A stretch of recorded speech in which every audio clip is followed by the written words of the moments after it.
Hey guys, thanks for tuning in for another episode of the Detour podcast. It's nice and early again if you're in Australia, and it's late at night if you're in Europe. And we're crossing live again to the man on the ground and John Trevorrow. And it was a amazing stage because the Manx missile, Iffy, he just keeps doing it again. Yeah, just where people start writing him off, and he starts to get defensive about riding Tour de France. He came out with a absolute ripper stage, and I've had a few texts and that from friends who are worried that I was getting too tired or whatever. Hey, I'm good. I had actually 6 hours sleep last night, so I feel $1 million. So I'm back. But I mean, you scratch your head just getting back to Cav.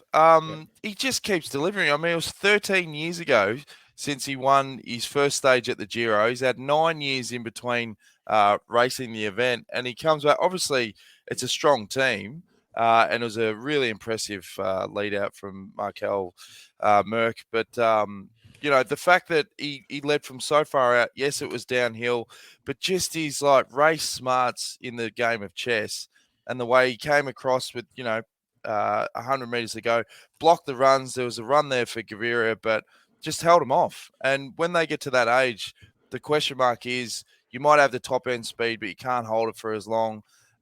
It's just incredible. Like, we are looking at the greatest of all time sprinters. Yes, well, I think that was decided for me a few years back. But last year, a lot of people were saying for the Tour de France, should he have hung not publicly, but when you hear the experts talking, should he hang the wheels up? Seriously, why are you going on? But he had that fire in the belly, and now he's equal the record of Eddie Merckx. I'll tell you what, they're going to have trouble keeping him out of the Tour de France. Seriously, I can't see why you would keep him out of the Tour de France now, because they haven't got a GC man anymore. I mean, Julian Alaphilippe is going to be struggling to even start the tour. So why wouldn't you just put the pair of them in and they're going to let him sort it out on the road? I'd be putting him in. Whenever you hear people say, let's let him sort it out on the road, that never ends good, mate. Let's be honest. Whatever. One stage that he gets the record, it'll be, whether he gets it or not, he'll get more publicity for Koenig than anything. If it was my team, he'd be in there. Well, I'm telling you now, there'd be that much stress if you thought he ripped the mechanic a new one at the Tour de France when he had the green jersey. Imagine when he's not being let out for the sprints. I mean, those mechanics are going to cop it. Let's be honest. He's a professional. They're both professionals. Those two, I don't believe it'd be an issue. Whoever's got the really good form, will probably get the ride. But if it was my team, I'd be putting them both in. All right. Well, here was Mark Cavendish after the finish of stage 3. Mark, it's been a long time since your last win at the Giro. How do you feel today about that? I'm very happy. Thank you. It was really nice. We wanted to get good in this first sprint, and when we did, I'm very happy.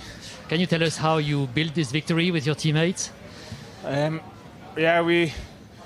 We got half a team for the climbs here, half a team for the sprints, but everyone committed. Obviously, we rode with Peter Seri today. And then we were supposed to have Mauro Schmidt and Ballerini keeping us there in the final, but we didn't see Mauro. So Ballero did the last 10, 15K all in the wind for us. Normally, we'd like him for the lead out, but he got like that. With Ballerini, Van Leerberg and Morky have got an incredible final group there. I said that before the race, and they delivered today. Van Leerberg went to the round, or Ballero kept us to the round, and Van Leerberg went. The other teams came. Morky just stayed super cool, and then in the end I had to go long. I had to go 300 to go. I just had to hold the side, and I'm happy I could hang on for that long for the win. So. Very well done. Thank you. Thank you. Couple of things that are impressive about some of those images there, if you watch it on YouTube, is he still holds the record for the most post-race hugs. That's not going to stop. And I love it when you get so famous that your signature just becomes like a heart rate monitor. Like there's no like writing your name or whatever. It's just a heart rate monitor. There you go. Fans love it though. You'd know that well, Dan, of course. Yes. Oh, yeah, exactly. Been there, exactly. done that with all your movie successes and stuff. Yeah. Red carpets, you're just used to doing it. You're used to doing it. But, look, impressive. It was just impressive. I was sitting there watching it. We don't typical iffy detour room from the last bottle feed and side rows to get into the finish. And we got there into the bus, watched it in the team bus. Fantastic. And I was very impressed. Now, from an Aussie perspective, Caleb Ewan, 8th place, obviously made up a bit of ground in the end there. But what happened there? Because looking at some of the analysis, lost the team wheel with about 3K to go, tried to get back on about 2K to go, but by that stage, you'll think it was in 25th place or whatever. Benji Nason on Twitter, posted a breakdown, and this was 1.3K to go and just way too far back. Obviously, sprinting, you can't get it right every stage. But when you see the likes of Quickstep getting it done and getting it done like textbook, what needs to happen there, Iffy? Put your manager hat on again. Oh, I would be absolutely terribly disappointed with the team because they knew, and he said it, a great post-race, pre-race, pre-stage interview. He said, I need to be up near the front in the last 2K. And when you drove it, there was a little switchback just at the car. You had to be, if you weren't in that first round about a dozen or so at that, you're in trouble. Well, it was twice that far back. And we were watching it on the TV. You couldn't even see for it until about 300 to go. And he'd already spent all his bickies to get there. So we know he's quick. I believe he can beat Cav, in just out and out speed. But, I mean, that was the smarts. And that was, I don't want to take anything away from Cav because it wasn't just a great lead out. It was a bloody brilliant sprint as well. Yeah. He led out early. Quality guys. Damar is one of the, in that type of sprint is fantastic. Gaviria was coming, but he wasn't getting there. And look, it's just a fantastic. And as you started with, Dan, it really is a bit of a rocky story. A rocky story last year. To get the minute they start knocking him down, whatever, you knew he was going to do something. I think we said it in last night's podcast, who would win a stage. Well, he's done it all right. And, I'd be surprised if he doesn't win another one. But when they talk about, the sprint analysis and they say, Caleb lost the wheel at 3K, give the viewers some insight into, like, your job as a lead-out team. It's also to steadily increase the pace, make sure that your team leader is on the wheel.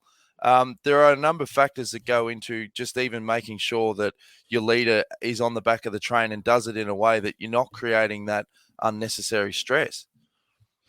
Yeah, very true. So it's interesting, isn't it? Caleb is one of the guys like Robbie McEwen who could do it without a lead-out train. But it's nothing worse than being in between. Decide what I was worried when I heard his pre-race interview when they said, well, you're just going to have the train on the front and do it, or you're going to just do it the other way, because he's done it both ways.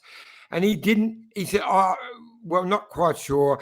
I might do that. So there was indecision there. He had to go, you know what? The guys are on the front, and this is it. Get me there to 1K, and then I'll jump around. But it was just, and he can do it the other way. I just can't understand why he'd be that far back.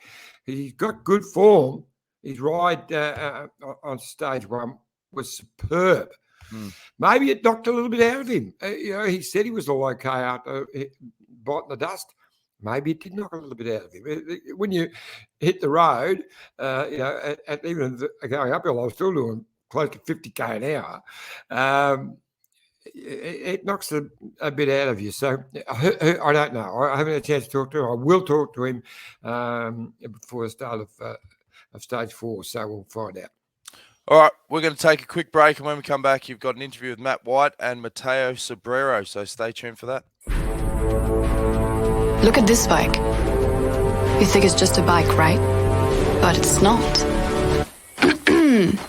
It's a bike 374 people are looking at. This guy, this girl, them, all looking at it. People from here, There, and wherever this is. People that are looking for a bike. Or just a piece of it. Amateurs, semi-amateurs, and pro-amateurs. This guy wants this bike, but with this crank and these bars. This could be the perfect match. But not this one.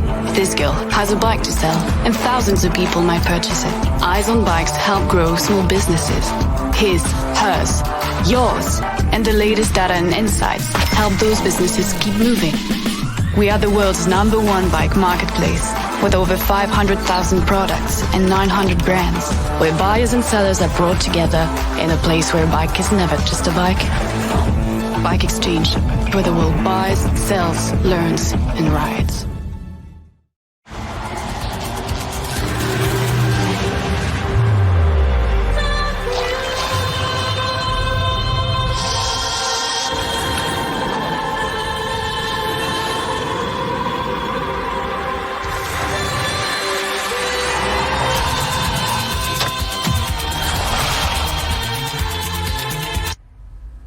Feel more in every moment. The all-new Lexus NX. Fun fact, you can make cycling part of your next Let's Go adventure.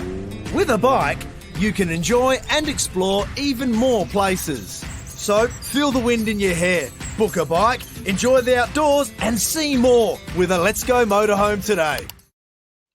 Thanks again to Lexus of Blackburn, Bike Exchange, and Let's Go Motorhomes. And as we say on every episode, support the guys that get behind cycling, lexusofblackburn.com.au and letsgomotorhomes.com.au. Now, if you caught up with Matt White post-race, obviously there's a few logistics. It's a short grab, and he just gives a quick insight on today as well. Stress today was when we had a couple of wet roads and it dried up quick and nothing to worry about today. Now we're go back to our hotel, pack all our stuff, suitcases and everything. All the luggage and equipment's on a flight tonight, and then we're on a flight tomorrow morning down to Sicily to start the real Giro down in Manhattan on Tuesday. Thanks, Matty. Now, I did get some feedback from the last episode. Was quick. It was very quick. Feedback from last episode, particularly coming from the old man. The audio levels were down way too low because I was in a bit of a rush and just threw them in. I've worked out the culprit. Mate, your mic distance from mouth there is terrible. You got to get in up under the chin, Iffy. Total concentration. Done. All right. That's the feedback. But Yeah. what another interview you did is with the Italian time trial champion, Matteo Sobrero, pre-start. It's a good little insight because I didn't have any clue about his family history with wine. And this is the interview you did pre-start of Stage 3.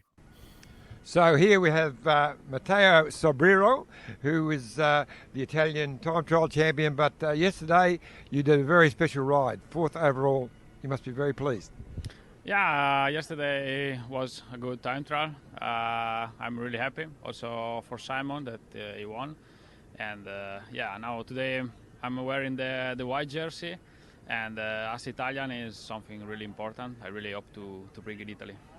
And you'll be very pleased to take that white jersey to Sicily tomorrow. So what is the plan for today? Today on the paper is it's a flat stage.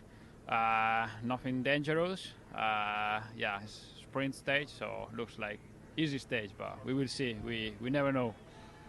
Now you are the Italian time trial champion, but I hear that also your girlfriend is the sister of Filippo Ganna, who is also a great time trialer.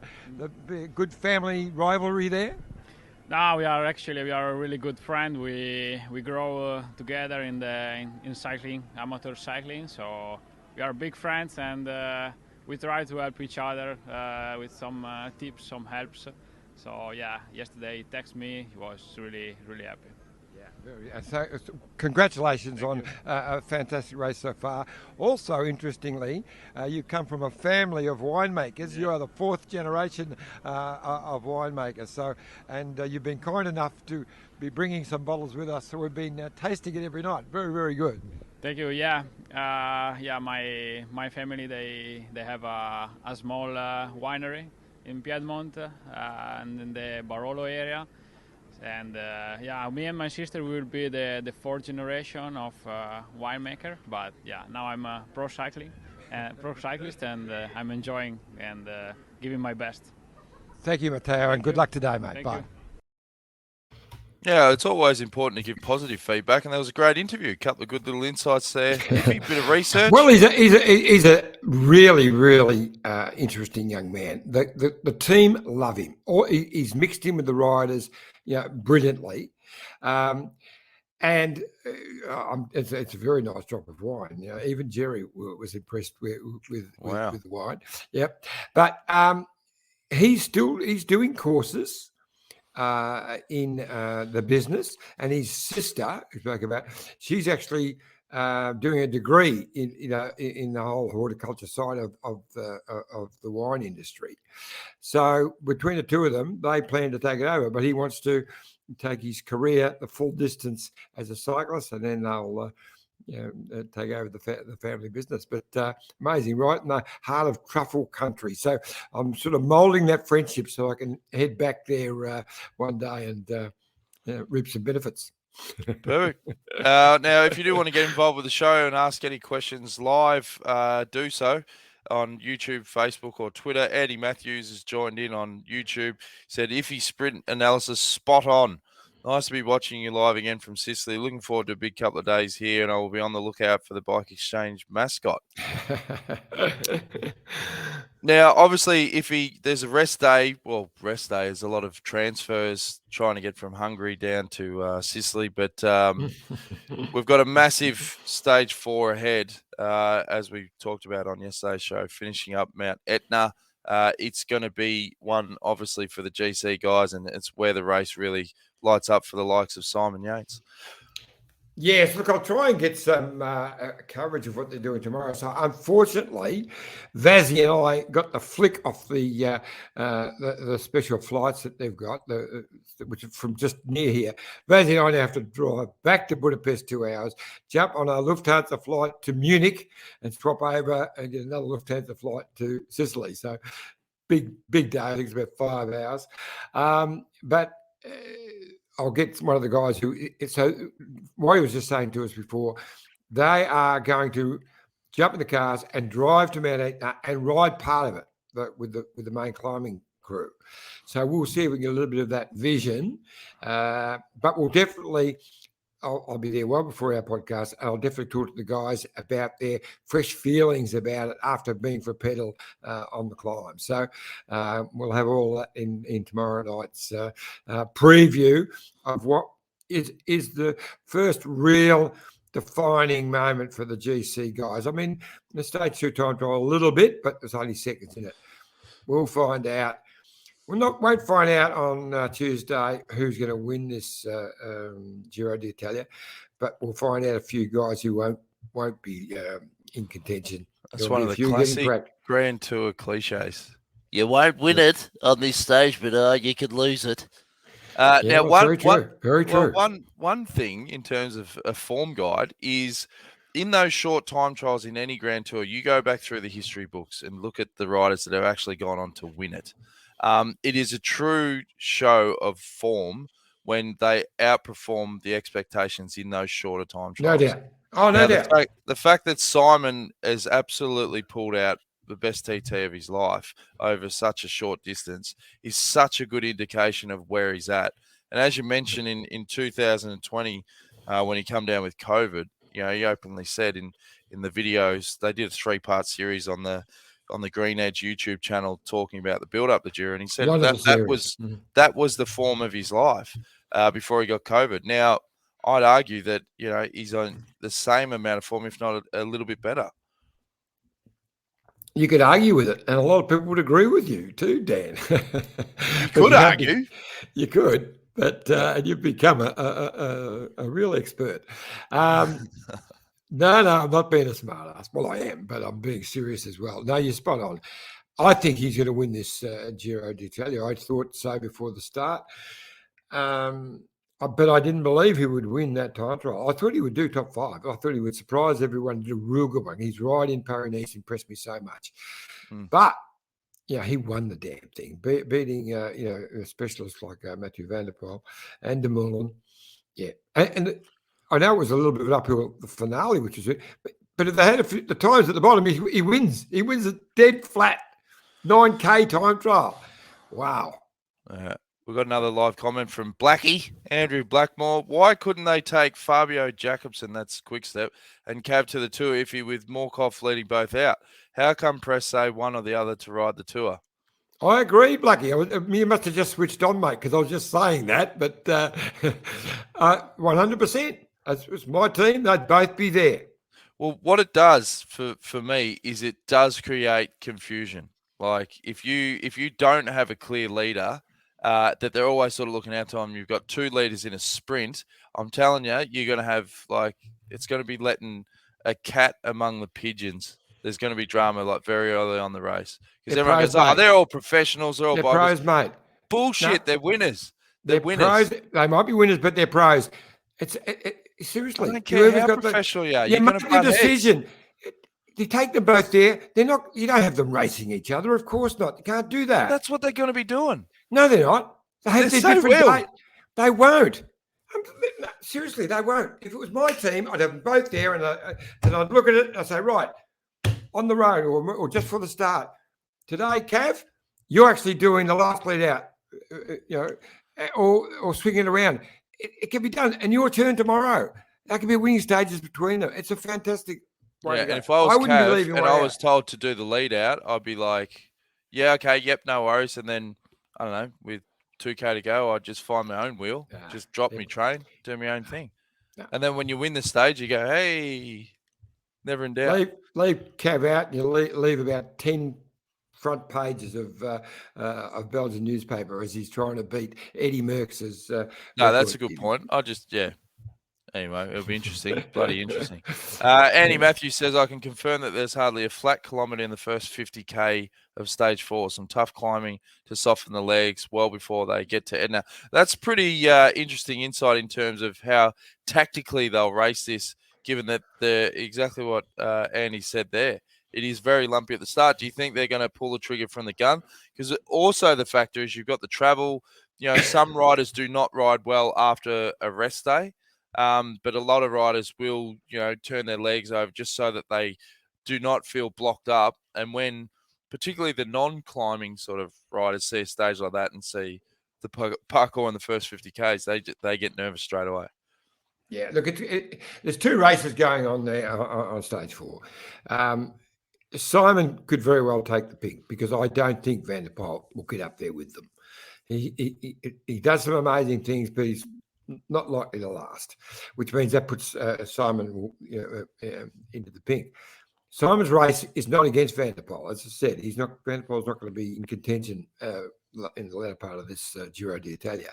But the bike race is between, Dumoulin and,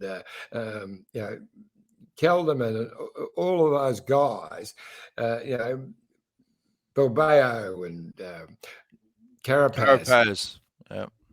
Richie. That's where we're going to see someone's going to crack. More than one. There'll be a couple crack as we get up towards the end of Manette. A fantastic climb. So we're going to see a bike race. Breakaway, it's probably just too hard for them.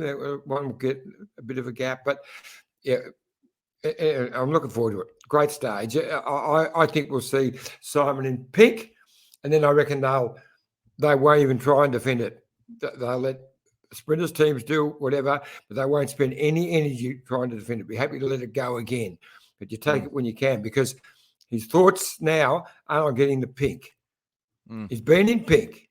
He's ran it, even though he said he wanted to get on the podium. It's not what he wants here. He wants one place on that podium, and that's what he's racing for. It's all about that. Len Baird says it looks like a very difficult stage, stage 4. Drongo Le Mans, they will, as in Quickstep, will send both riders to the Tour. That's going to be interesting. And 22BI7 says, do you expect GC leadership drama with the other teams? Astana, Nibali, Lopez, Ineos, Port, Toulay, Carapaz, and you've got Dumpling and Foss and Jumbo Visma. Yeah. That's interesting. No, I don't.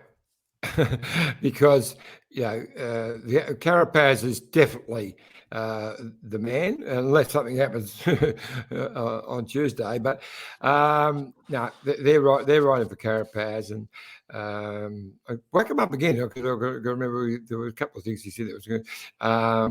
Astana, no, Nibali can't win this tour. Very impressed so far. His ride in time trial was good, but Lopez is younger, better. I can't imagine one riding for the other either. You're talking about what within here with the sprinters. Those two won't. But that's going to be really interesting. Yeah, and Port's there to do a job. He's not going to be cutting anyone's lunch, but he'll be in a GC position that if there is a drum with Carapaz and he's at the pointy end, they can flick over and ride for Richie. Well, that's what could happen. I mean, Richie is in fantastic form. I'm going to try and get a chat with him on Tuesday as well.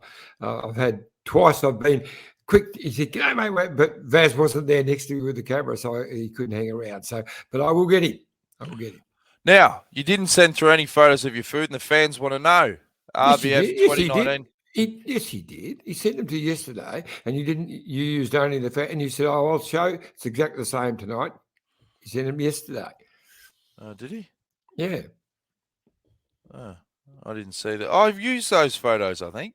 No, you didn't. I didn't get any recent fancy. Oh, I you did. You did use the fancy no, that's society my one, bad. but that's fine. That's fine. Okay, I can't get away with that. Let him off. Okay, if he says, RBF says, if you managed to try the Hungarian fruit brandy Palinka, love the show, boys. Keep up the great work. I have, and I've tried just about every major Hungarian dish, and the food has been fantastic. I have been so impressed with the 3 days of racing in Hungary. The crowds have been sensational. It's been decked out as well as any Giro stages. I've seen more pink. It was like Ireland. It's been like that. That's fantastic. Well, it's been just like that. Every, all the different little tricks that they've done to, pink up different things through the towns. It's been amazing. I remember Julian Dean's funniest one-liners, in his view, was when we found that pink cow. Someone had spray painted like a pink cow. And he just said to him, "Does it make strawberry milkshake?" Well, I saw a pink pig as well, but we're not going to go there. Okay. Anything else you want to add before we wrap things up here for you and let you get to bed? Well, because you got a big day tomorrow, mate. Big day. It is a big day. Yeah. Look, just go through how the Aussie going. Joey Hindley also looking good. He's sitting at 45 seconds. Richie at 33 seconds. I'm looking forward to, there's 9 Aussies in this bike race, and there's going to be something coming from all of them. So, great Giro. It's only 3 days in, and I'm excited. It's just great to be on the away, ground. To be over in Europe again after 2.5 years. I'm going to tell you, Jerry Ryan has been like the proverbial kid in the lolly shop. It's been fantastic. And of course, with Simon winning the stage, just added that little bit extra. It was really nice today. A lot of the staff will leave, and we won't see them again. And because I won't see them at breakfast, they've got to get up so early, whatever, for their charter flight. Vaz and I'll get a fraction of sleep in. So I went to say goodbye. They all gave me great big cuddles and hugs. It was just special, because they'll be going on to the Tour of Hungary, which is next week.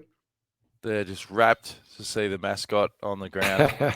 As we always say, guys, youtube.com/the Detour Podcast. Now tell your mates and make sure you click the subscribe button and get involved with the show, because as we said, we're live 7 a.m. Australian Eastern Standard Time each stage. Now, I do want you to do a little bit of work. Get a couple of new photos out from the Lexington Blackburn Bay crits, because you didn't show them tonight. There you go. Thank you. They're the old ones, but we should get a couple of, there's some better ones. I'll get the link for you tomorrow when I'm on the plane and send you some other ones as well. Some great ones with Ruby Roseman, Gannon, and young Blake Quick. Hang out the top send car. me though. I know the one you're talking about. I can't find it, mate. You need to. Okay, I'll send them.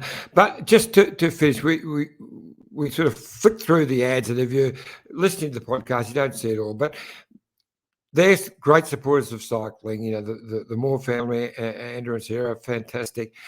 But and also with Let's Go Motorhomes, and of course Bike Exchange, support these companies. They're great companies who support us. Yep, exactly. And we'll be back again tomorrow. It'll be interesting to hear the iffy stories from the transfer. And yeah, we've got plenty more Giro to come in this race, and things are really going to fire up for stage 4. Thanks for tuning in, guys. We'll be back again tomorrow, same time. Cheers.